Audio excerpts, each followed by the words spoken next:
में फ़र्क समझो, ठीक है। Health the ultimate treasure,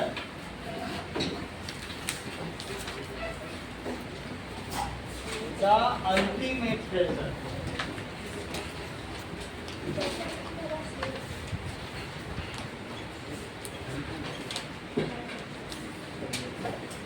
Aaradhya, तुम्हारे पास सबसे बड़ा खजाना क्या है? Health. Health is the ultimate treasure. अगर जो हेल्दी नहीं है और हॉस्पिटल में पड़ा हुआ है तो उसके पास जितने भी पैसे हैं क्या वो किसी काम के हैं? नहीं। सो health is the ultimate. Health is wealth. Health को क्या कहा गया? स्वास्थ्य ही पूंजी है सबसे बड़ी, ठीक है।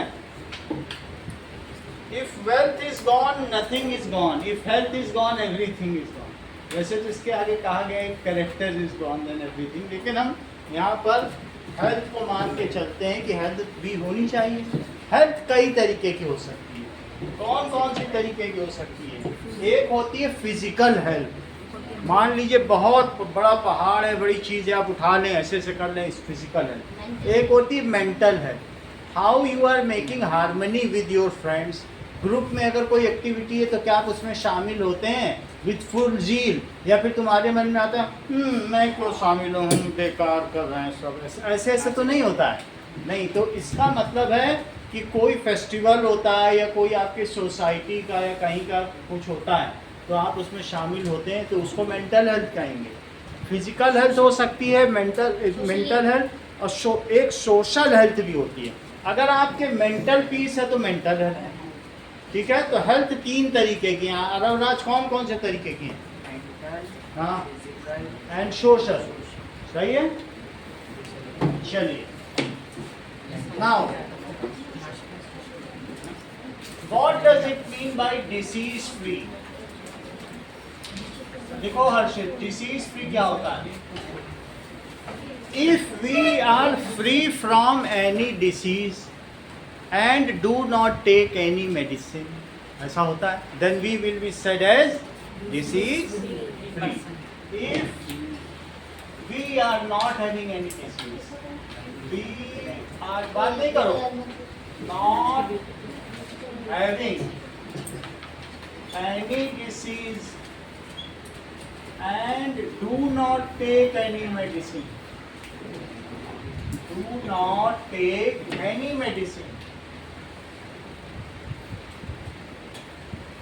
then we are called disease free. तब हम डिसीज फ्री कहे जाएंगे, रोग मुक्त। और हेल्थ किसे कहते हैं? That is healthy person if a person can perform equal job in their age group,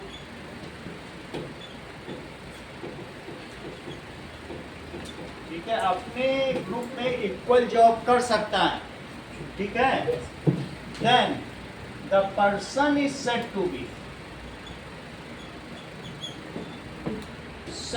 healthy, said to be healthy।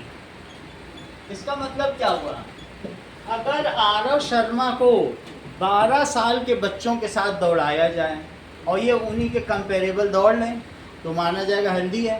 और अगर बूढ़ा नहीं दौड़ पाता है आरव शर्मा के साथ 80 इयर्स का, तो क्या वो हेल्दी माना जाएगा? हाँ, माना जाएगा, क्योंकि बूढ़े को बूढ़े के साथ चलाया जाए। If old person can walk then old person is said to be healthy। old person क्या बहुत बड़े बड़े वजन उठा सकता है क्या? 40 किलो। वो अपने कंपेरेबल एज ग्रुप में अगर वो काम सही कर रहा है तो वो हेल्दी है, क्योंकि एज ग्रुप की कैपेसिटी होती है। बोलो, बात समझ में आ गई कि नहीं? तो इसका क्या मतलब है?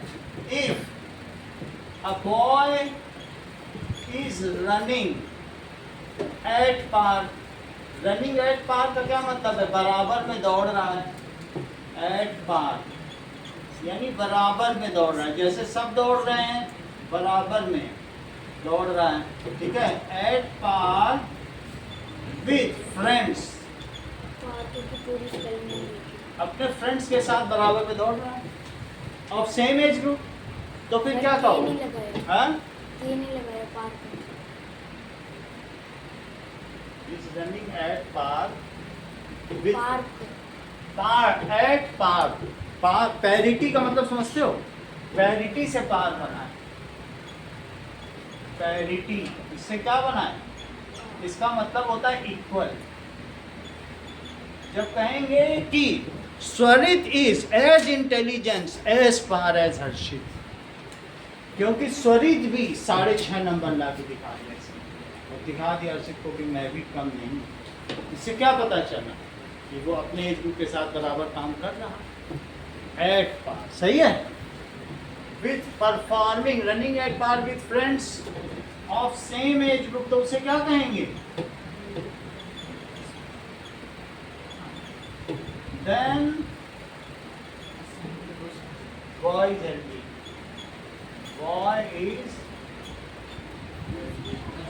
बोलो बात समझ में आ गई?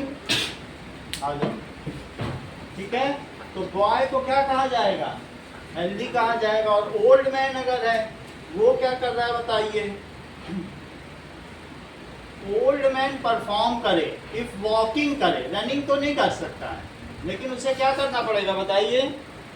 वॉकिंग करना है। So if old man walks, okay, now if old man walks along with old persons, then old man is said to be healthy. अपने जैसे ही तो काम करना पड़ेगा कि दादाजी से कहोगे कि हमारे साथ दौड़ो, नहीं कहोगे ना। तो इसलिए man can walk with old persons, then he is said to be healthy. कैसा कहा जाएगा बोलो? Be healthy. Health can be of 3 types. Health 3 तरीके की हो सकती है महावीर। कौन कौन से तरीके की हो सकती है? That is, आप भी सेकंड आए, ये लीजिए। Health can be of 3 types. कौन कौन सी हेल्थ हो सकती है? Can be of 3 types. एक होती है physical health,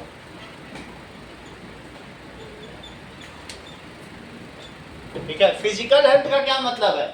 person is disease free and can work with his full capacity, उसको कहेंगे फिजिकल हेल्थ। विधान को लगा दें, कहीं जाओ बाहर जाके सब खोद डालो सड़क, और खोद के आ जाए कहते सर दूसरा काम बताओ, हम कहते हैं ठीक है इधर की सड़क खोदो, तुरंत करके आ जाओ, मैंने पूरी खोद डाली सड़क, तीसरा काम, अब चलो भर के आ जाओ, फिर भर के आ जाएगा, कहेंगे विधान यू आर हेल्दी। ये चीज, if a person is disease free, कोई उसके बीच में बीड़ी सिगरेट भी ना पिए, लोग पीते हैं, मजदूर लोग पीते हैं कि नहीं, तो if a person is disease free and can work with full muscle power, जितनी उसकी मसल पावर, फुल कैपेसिटी, तो उसे क्या कहेंगे? It is said to be physical health. क्या कहेंगे?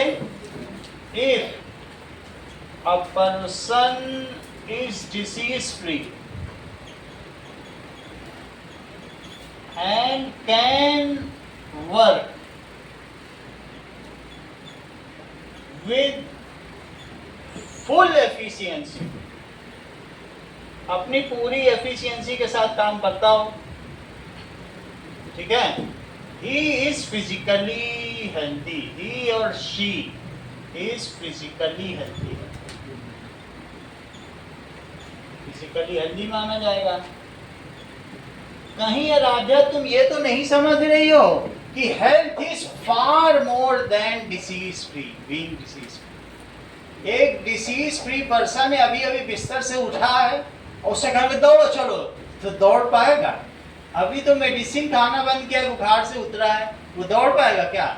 तो हेल्दी होने के लिए उसको बहुत आगे अभी और जाना पड़ेगा। डिसीज फ्री तो healthy, being healthy is is Ananya, far more than being disease free. सिर्फ मेडिसिन छोड़ देने से कोई हेल्दी नहीं हो जाता है, उसके लिए उसको बहुत आगे और धीरे धीरे अच्छा खाना भी खाना पड़ेगा, कुछ चीज़ें छोड़नी भी पड़ेंगी, खिचड़ी भी खानी पड़ेगी. तो बोलिए इसी सेंटेंस को अंकन. क्या ये मिसप्रिंट है. बीइंग हेल्दी, अंकन बोलो. Being healthy.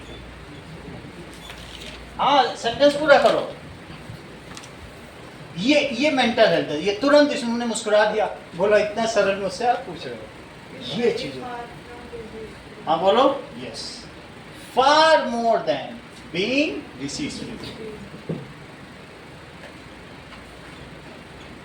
और कौन कौन से अंकन दो होते हैं बोलो.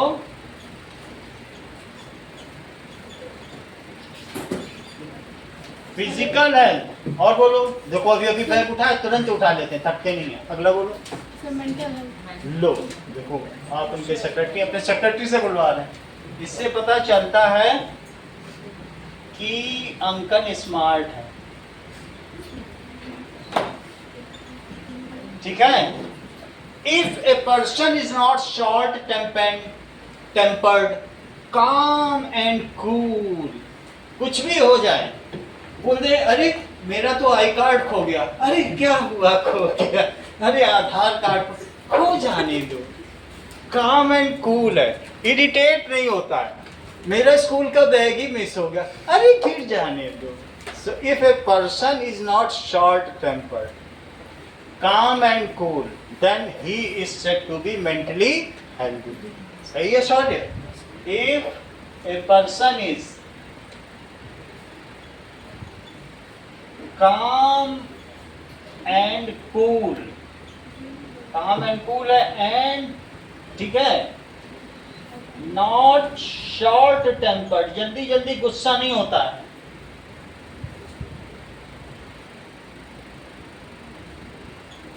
Short temper, then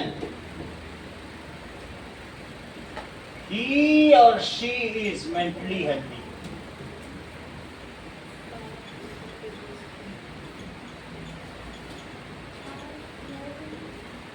मान लीजिए लक्ष्मी आपको पेन वापस कर रही है, आराध्या तो कह रही हूँ ऐसे पेन वापस कर दिया, ऐसे करना चाहिए, कैसे पेन वापस कर दिया, वो कैसी लड़की है, ऐसे कर दिया वैसे नहीं किया. अब उसी में इरिटेट हुए जा रहे हैं, मेरा आज का दिन ही खराब कर दिया, इसने कैसे पेन वापस कर दिया. तो इसी पे ही कहा मैंने नहीं. तीसरी चीज सोशल है. सोशल हेल्थ का मतलब है अगर प्लेग्राउंड में कोई एक्टिविटी है या कोई करिकुलम है या डांस प्रोग्राम है और आप भी बीच में ताक धीनाधीन करने पहुंच जाओ तो हम तो करेंगे ही करेंगे. या फेस्टिवल है, कोई दीपावली मन रहा है, कुछ भी मन रही है, हम भी शामिल हो जाए. और एक है कि नहीं हमें तो कुछ पसंद ही नहीं, हम तो घर में बैठेंगे, होली की जगह दिवाली मनाएंगे, दिवाली पे होली मनाएंगे. So if a person is well involve in social activities, mingles with group, सबके साथ चलता है, अकेले नहीं चलता है, तो उसे क्या कहेंगे? Social healthy, socially healthy. जो मोबाइल है वो हमको सोशल हेल्थ से दूर कर रहा है. पहले हम लोग फिजिकल गेम्स खेलते थे तो उसमें हम लोग एक दूसरे के साथ इंटरेक्ट करते थे. तो लिखो सोशल हेल्थ क्या होती है? If a person interacts with, किसके साथ इंटरेक्ट करें? अंकन बोलो. विद ग्रुप या society, then he is socially healthy. अब अगर ये तीनों तरीके से हेल्दी होगा कोई तो ही हेल्दी कहा जाए. If a person is mentally and physically fit and socially involve in social activities, then a person is said to be healthy. Healthy कब बोला जाएगा? तीनों चीज होंगी तभी हेल्दी है. ओके देखो, if a person is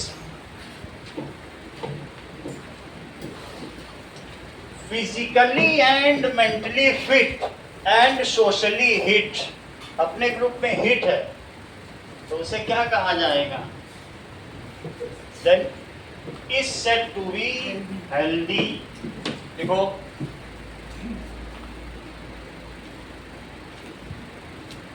if a person is physically fit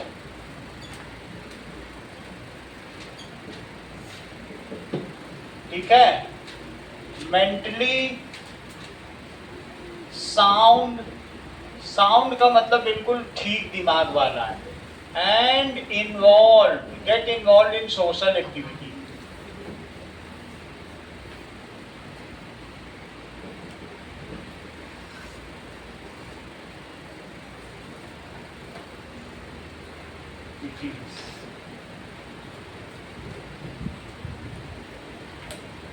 then he or she is said to be healthy.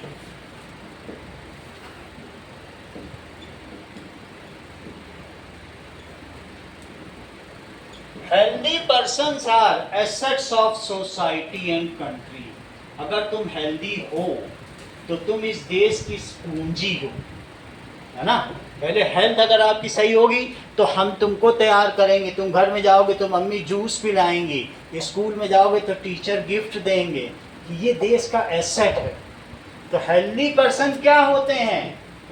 दृष्टि, these are assets of society and country. अगर एक देश में सबसे हेल्दी जापानीज लोग होते हैं, वो ना कभी चीनी खाते हैं ना साल्ट खाते पूरे जीवन, वहां पर जो जीवन प्रत्याशा दर है, ये लाइफ एक्सपेक्टेंसी रेट है, वो एवरेज 87 ईयर्स है।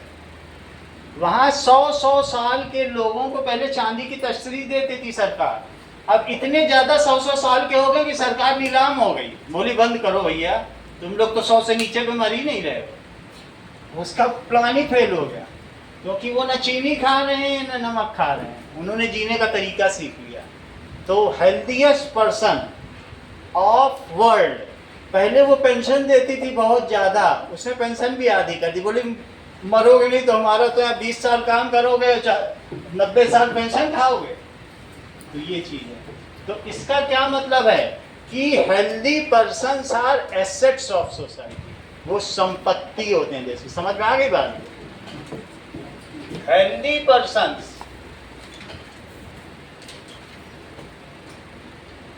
are assets of country. They contribute in progress of country. वे किसमें कंट्रीब्यूट करते हैं? Progress of country. वो जीडीपी जो ग्रॉस डोमेस्टिक प्रोडक्ट है किसी देश का, वो बढ़ाते हैं। कहने का मतलब है कि डिसीज फ्री और हेल्दी में डिफरेंस क्या है?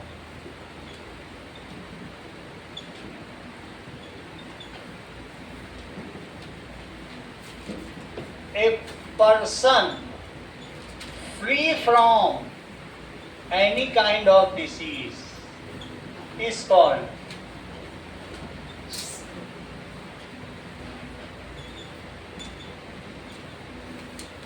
Disease free.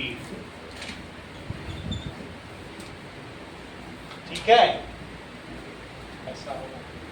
वो बेड रीडन है, बस बेड से हट गया। ठीक है, ही मे और may not be very active. तो तुम बुखार से निकले हो तो इसका जरूरी ये मतलब तो है नहीं कि बिल्कुल दौड़ने लग जाओगे। तो विधान इसका क्या मतलब हुआ? ही और शी may और may not be very active। आप मेडिसिन नहीं ले रहा, अभी मेडिसिन बंद किया है। हेल्दी पर्सन क्या होता है? A person who is physically and mentally fit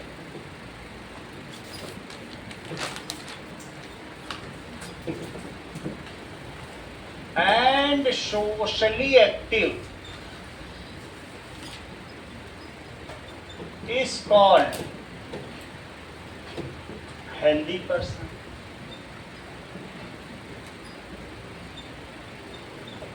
A disease-free person may or may not be healthy. A healthy person is compulsorily disease-free. Healthy person disease-free होगा, लेकिन disease-free person जरूरी नहीं कि healthy हो. क्या पता अभी आज ही बुखार से उतरा हो. सेंटेंस पूरा करवाओ. Sorry, second point. हाँ बोलते जा रहे हो, उतारने पे ज्यादा ध्यान है. अब बोल कुछ नहीं पा रहे, बोलो. सेकंड पॉइंट बोलिए. प्रत्युष यादव. रविंद्र. हाँ बोलो. may or may not be healthy. और healthy person. हाँ यही बोलना था. जरा पूछी जाए तो बताया करो. रिस्पॉन्ड नहीं करते हो. अच्छा अब रिस्पॉन्ड करो, अब देखें. disease free person may be or may not be healthy. सही है, जानते हो इसका मतलब. देखो, a disease free person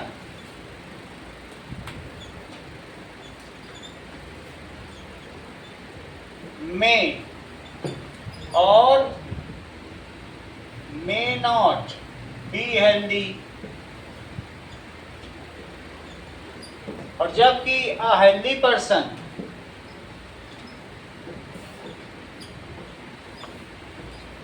is always compulsorily disease free. निश्चित रूप से वो डिसीज फ्री है. चलो यहां तक की बात हो गई. अब पहला क्वेश्चन देखो. पहला क्वेश्चन क्या दिया है? How do your body respond to an infection such as common cold. तो अब जरा देखें कि मान लीजिए कि किसी ने छींक दिया, कफ एंड कोल्ड हो गया, इन्फ्लुएंजा हो गया. ठीक है. रविंद्र ने ही मान लीजिए कफिंग कर दी या इनको कुछ कोल्ड हो गया है. तो अगर प्रियांशु इससे बच जाते हैं, क्योंकि जब हम कफिंग करते हैं तो बहुत सारे पार्टिकल्स क्या होंगे, निकलेंगे. ये आसपास के लोग हैं, जबकि इनकी कफिंग से जो निकला है उससे हो सकता है कि किसी को, हर्षित को या स्वरित उसको कैच कर ले. तो इसका मतलब इनका इम्यून सिस्टम वीक है. किसी एक को कफ होने से सबसे पहले जो दूसरे को कफिंग हो गई है या इन्फ्लुएंजा हो गया, तो समझ जाना वो सबसे वीक है. कोरोना काल में बहुत सारे लोगों को अगर कोरोना हुआ था तो उससे दूसरों को स्प्रेड हो गया, तो इसका मतलब उनका इम्यून सिस्टम वीक था. लेकिन बहुत सारे लोग बच भी गए, तो उनका इम्यून सिस्टम स्ट्रांग है. तो क्वेश्चन क्या पूछा गया है पहले बताइए.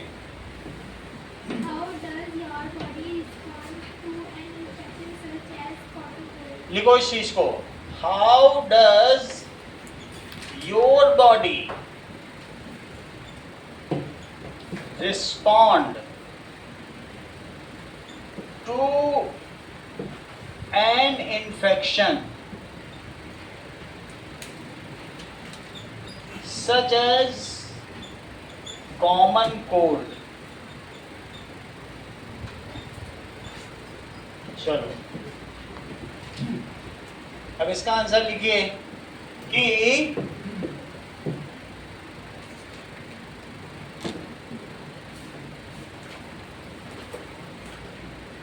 जरा देखो, मान लीजिए जब इन्फ्लुएंजा होता है तो कफिंग में कोई वहीं पे ही नहीं रहता है. जो कफिंग करता है तो उसका बहुत दूर तक इफेक्ट जाता है.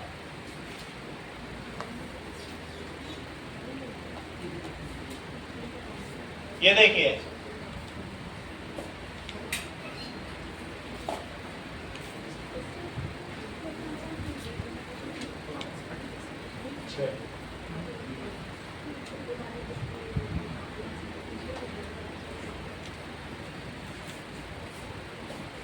Now, coughing of a person. Coughing of a person. जब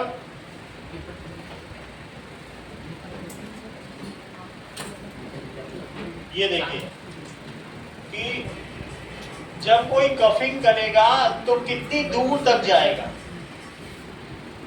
This is ठीक है? human patient simulator at the University of Louisville Hospital. His job is to simulate coughs. So So basically, तो आपने देखा ना, that if a patient exhales, cough in advance on that walks by you or you walk by them and they breath or I felt something on my face, that there's nothing for you to see. how far coughing reaches. How far coughing? ये देखो कि अगर कोई coughing करता है तो कितनी दूर तक जाता है, ये देखो ये स्नीजिंग है। Many more germs than you may have thought. तुमको अगर कोई स्नीज कर रहा है तो देखो कैसे कहाँ तक पहुँच रहा है, we all know sneezers coughs. ये स्नीजिंग है। But have you ever wondered how far those तो tiny ये coughs जिसके go? 4 मीटर तक पहुँच जाएगा, 4 मीटर तक के जो लोग होंगे, So we set up a simulator. समझ में आ गया। अब इसको ये रेडिएशन से कलर करेंगे और ये देखेंगे कि कितनी दूर तक जाता है। Our producer ये देखो, set it up and worked ये डॉक्टर कितना दूर है और Now उस here's such a- अपने आप स्प्रे कर रहा है तो देखेगा अगर कफिंग रीच होगी तो उसका कलर बदल जाएगा। जरा चेक करिए, When someone sneezes. ये देखिए Watch as those अब इसने कफिंग कर दी है, इसको कफिंग का पैसा मिल रहा है। Your black light is splattered. ये देखो इतने सारे वायरस इस पे आ रहे हैं। From that sneeze all over his body. So this is why ये it's so देखो, important. तो हम ये देखेंगे कि coughing is caused by influenza virus, किसके द्वारा होता है, इस चीज को देखें। देखो coughing is caused by which virus, चलो Coughing is usually caused by viral infections of the upper or lower respiratory tract. These viruses trigger the cough. Causative agent of influenza, influenza virus caused by सही है, viruses देख लो। specifically तो इससे का अभी आगे पढ़ोगे ये अगले पेज पे, लेकिन अभी भी देख लो। तो कौन इन्फ्लुएंजा को कौन फैलाता है बताओ, इन्फ्लुएंजा को फैलाता है इन्फ्लुएंजा वायरस। लिखो, if a person is sneezing कर रहा है ड्यू टू कॉमन कोल्ड,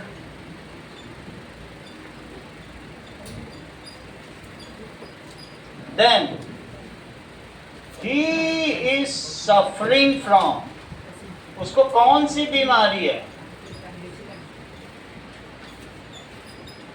ठीक है, common cold, he is suffering from influenza. Common cold को ही अंकन इन्फ्लुएंजा कहते हैं, यही इन्फ्लुएंजा। तो इन्फ्लुएंजा या common cold is caused by which virus, देखो इन्फ्लुएंजा या फिर इसे कॉमन कोल्ड कहिए, is caused by influenza virus. Mahavir अपना पेन ले लेना याद करके, second prize.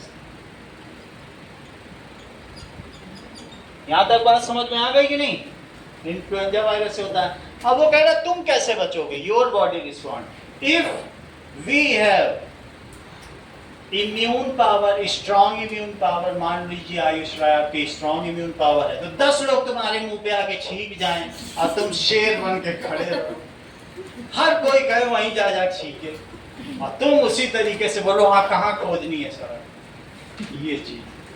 If we are having strong immune power तो क्या होगा बताइए, we will not be affected by that disease. समझ में आ गई बात कि नहीं, क्योंकि हमारे अंदर बहुत सारे ऐसे एंटी बॉडीज हैं। एंटीबॉडीज का मतलब ऐसे बहुत सारे प्रोटीन्स होते हैं, बहुत सारे ऐसे एंटीबॉडीज होते हैं। जैसे दही वही खाते हो कि नहीं, तो एंटीबॉडी पहुंच जाती है, WBC जानते हो, व्हाइट ब्लड सेल। WBC तो जानते हो ना, रेड ब्लड सेल्स होती हैं, व्हाइट ब्लड सेल्स होती है कि नहीं? तो if we have, sentence complete करो रविंद्र, वी हैव,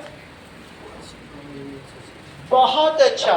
तुम्हें अब रविंद्र के बिहाफ पे हमेशा बोलना होगा, स्ट्रॉन्ग इम्यून पावर। रविंद्र आगे बोलो। हाँ दीपांशु बोलो, उसकी जगह नहीं बोलो। देन आरव शर्मा, देखो स्मार्टली मुस्कुराया। Then we will not be affected by common cold। बोलो, बात समझ आ गई? affected by common cold। ऐसा क्यों होगा? इम्यून सिस्टम, कौन हमारे इम्यून सिस्टम को बढ़ाता है? A person having good immune system is having antibodies. इसके अंदर क्या होता है? विच किल्स पैथोजन। पैथोजन का मतलब रोग कारक कीटाणुओं को जो मार देता है। तो WBC हमारी बॉडी में एंटीबॉडी होती है कि नहीं होती है? So a person having good immune system, जिसमें अच्छा इम्यून सिस्टम होगा, हैज एंटीबॉडीज। अभी मैं एंटीबॉडी की डेफिनेशन दिखा रहा हूं। Which kills pathogen. चलो, एंटीबॉडी की डेफिनेशन लिखो और पैथोजन की लिखो। शौर्या,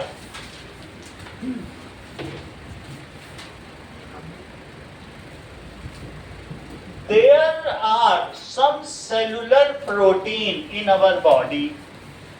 कुछ ऐसे प्रोटीन होते हैं सेल में मौजूद होते हैं। देखो एंटीबॉडीज, हाँ वो तो अपने टाइम पे ही होगा। There are some specific protein in our body। हाँ बोलो, बताएं। पूछो लक्ष्मी, कहाँ पूछना बताएं। Compulsorily,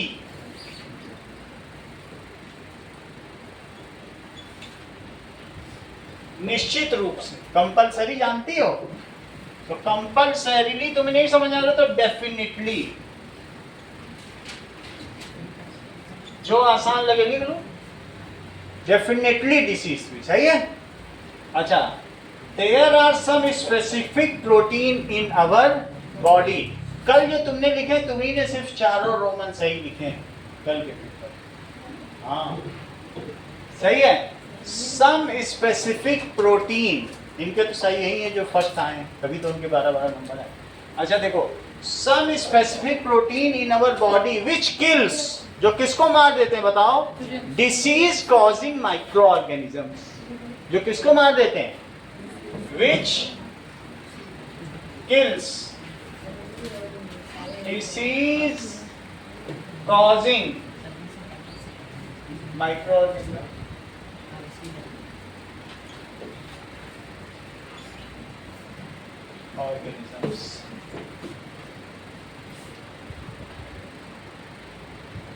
disease causing micro organism में कौन कौन से आ सकते हैं बोलो? हमें कौन बीमार कर सकता है?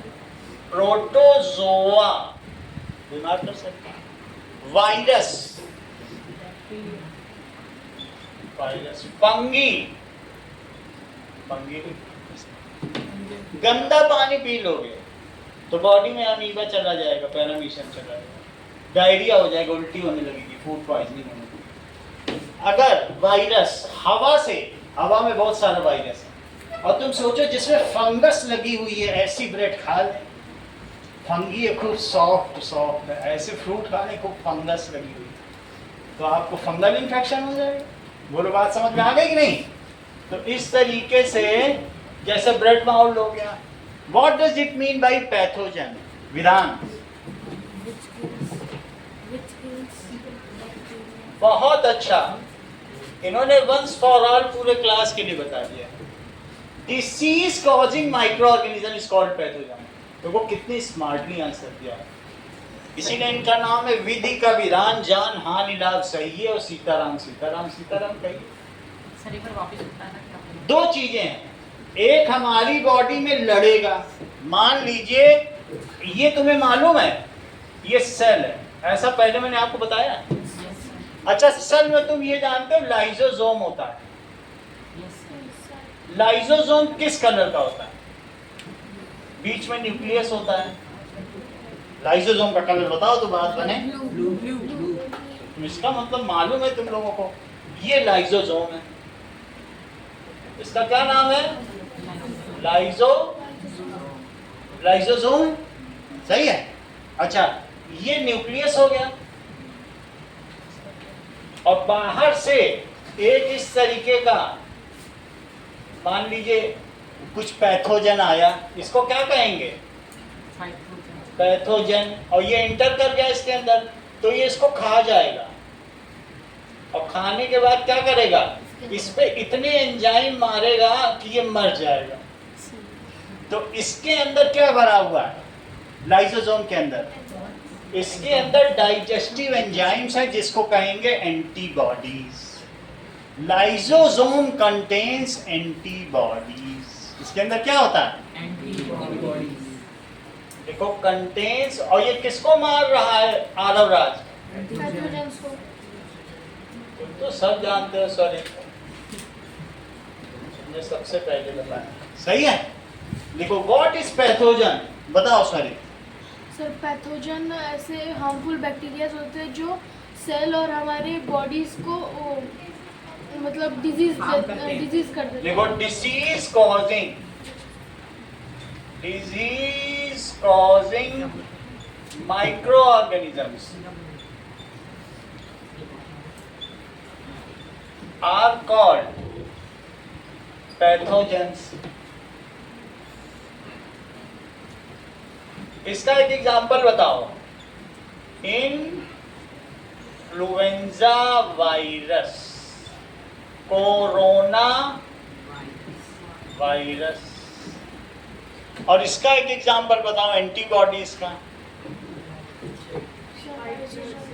Correct, white blood.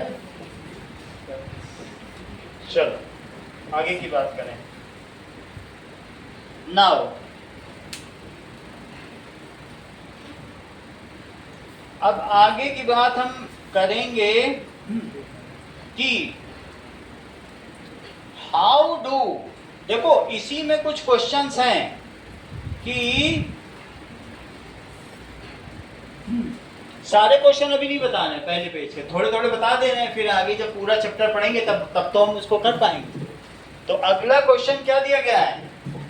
क्या स्ट्रेस और वरी, दिव्यांशु तुम अगर चिंतित रहते हो, बहुत स्ट्रेस है तुम्हारे ऊपर, तुम्हें ये स्ट्रेस है कि तुम्हारी मैम ने आज तुमको 1 पेज होमवर्क दे दिया, अब ये स्ट्रेस तुमको खाया जा रहा है कि अगले वीक वो जमा भी करना है, 1 पेज होमवर्क और अगले वीक जमा करना है।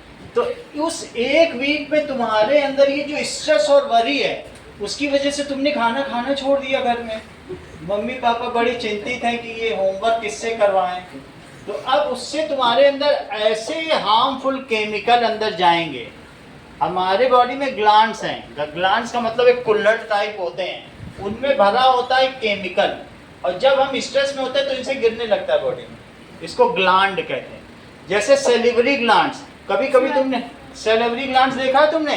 कुत्ते के सामने रोटी रखो टप टप टप टप सलाइवा गिरता है। हमारे घर में भी एक चीकू है, सिर्फ रोटी रख दो और इतना डिसिप्लिन है, बस सलाइवा गिराता रहेगा, रोटी देखता रहेगा। तो वो चीज़ है।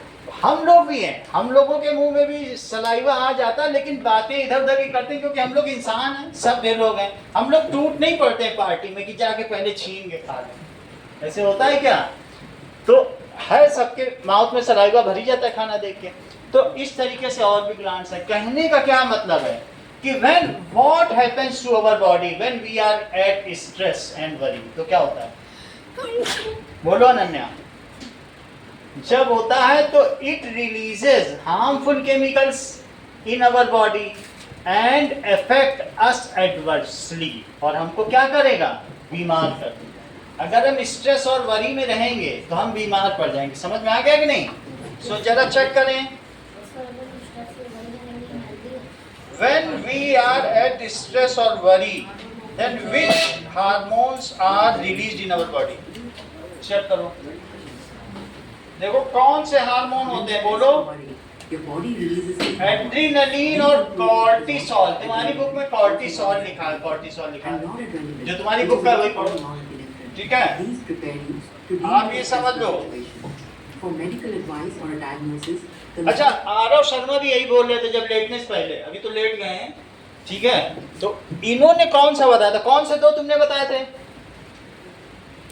ठीक है, लेट जाओ, लेटने से पहले बताया था, ठीक है? वो तकिया कल दिलवा देंगे, तकिया कल दे देंगे, ठीक है? और उधर सोफा पड़ा है, हम बोलेंगे तो मम्मी पापा से आके लेट जाएगा, बस फीस हमको दे दिया करो, आके वहीं लेट जाओ, नीचे समोसा चाय भिजवा देंगे, तुम्हारे कंफर्ट में पूरा दिन। जाओगे? अभी है 15 मिनट। चलो, व्हाट हैपेंस लिखो। So question 2, how emotions like stress and worry, ठीक है, affect us and make us sick. ये तो बता दो कि कौन से हार्मोन है आरव शर्मा, अभी दिखा दे, बता दो, इतना तो बता दो। पूरी क्लास जानती है, तुम तो बता दो। करेक्ट, देखो कितना स्मार्ट है, सिक। तो आंसर लिखिए, when we are at worry, मान लो दिव्यांशु वरी में है, तो अब क्या होगा? Then our body releases, Divyanshu क्या रिलीज करती है बताओ? Some hormones, हाँ, harmful chemicals या hormones. Then our body release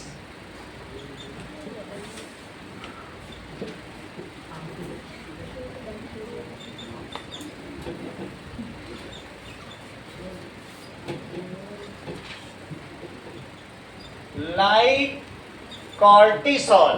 कौन सा? cortisol,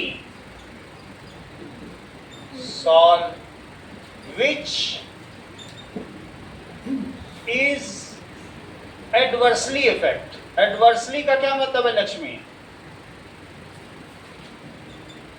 affect our health, बुरी तरह से प्रभावित करता है। adversely का क्या मतलब है? बुरी तरह से। मैं देखता हूँ इसमें ए आता है कि नहीं। adversely, ठीक है, ई आएगा। affect our health and makes us diseased, और हमें कैसा बना देगा? बीमार बना देगा। चलिए, क्वेश्चन अगला देखो। When during outbreak of disease, आखिरी क्वेश्चन पहले पेज का, during outbreak of disease, some get affected while others remain unaffected. Some get affected. Ayush Roy, Ayush Roy नाम है क्या बेटा ना? बताओ, कुछ अफेक्टेड हो जाते हैं, कुछ नहीं अफेक्टेड होते हैं, क्यों ऐसा? while other remain unaffected. हाँ, कौन बताने जा रहा था, बताओ। सर उनका इम्यून सिस्टम अच्छा होता है, जो इसका सिस्टम अच्छा होता है। Yes. If a person, ठीक है, is having good immune system and having abundant antibodies, इतने ज्यादा एंटीबॉडीज हैं उसके शरीर में, खूब दही खा के छाछ पी के आ गया है, तो ऐसे में क्या होगा बताओ? सर उस पे डिजीज अफेक्ट नहीं करेगा। If a person is just got out from a disease, तुम अभी अभी मान लो बुखार से निकली और कोरोना फैल गया है, तो क्या तुम्हारी बॉडी का इम्यून सिस्टम अच्छा होगा? तो ऐसे में बहुत ज़्यादा ये चांस है कि फिर तुमको भी वो स्प्रेड हो जाए। और अगर जो ऐसे ही घूम रहा है और वो 2 सड़क खोद के आ गया और पूछ रहा है कि अब क्या करें, उसको कुछ नहीं कर सकता कोरोना। तो ये जरा देखो, if a person is having good immune system,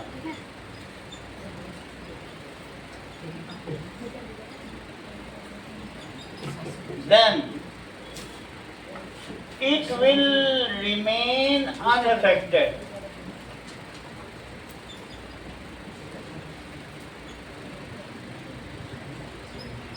from any disease.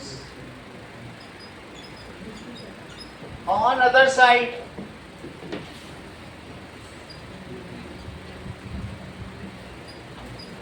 a weak person who just came out from a disease,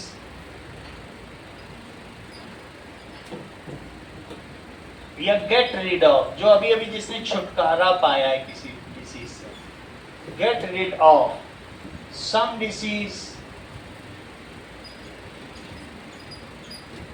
is having weak immune system, बिल्कुल हड्डी हड्डी है उसके शरीर में, ऐसा लगता है जैसे सोमालिया कांगो से होके आ गया, हड्डी हड्डी दिख रही, उसको लाग उसके मुंह पे छींक दो मर जाएगा 2 दिन में। अरे उसमें माल न्यूट्रिशन है, ही इज वीक, हड्डी दिख रही, काउंट कर लो रिप्स उसकी। So is having week immune system,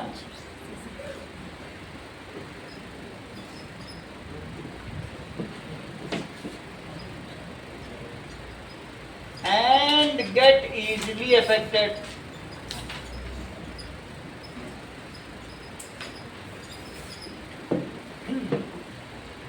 from any other disease. चलो कुछ क्वेश्चन आपको दिए जाएंगे।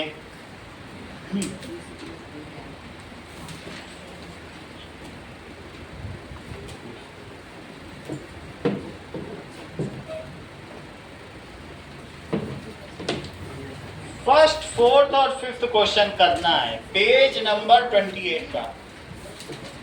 फर्स्ट, फोर्थ और फिफ्थ, पेज नंबर 28 निकालो।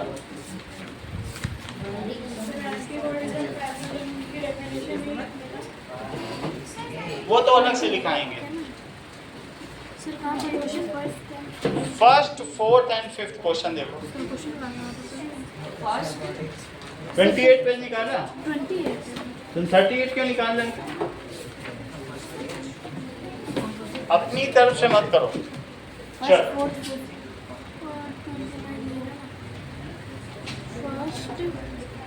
फोर्थ एंड फिफ्थ क्वेश्चन, चलो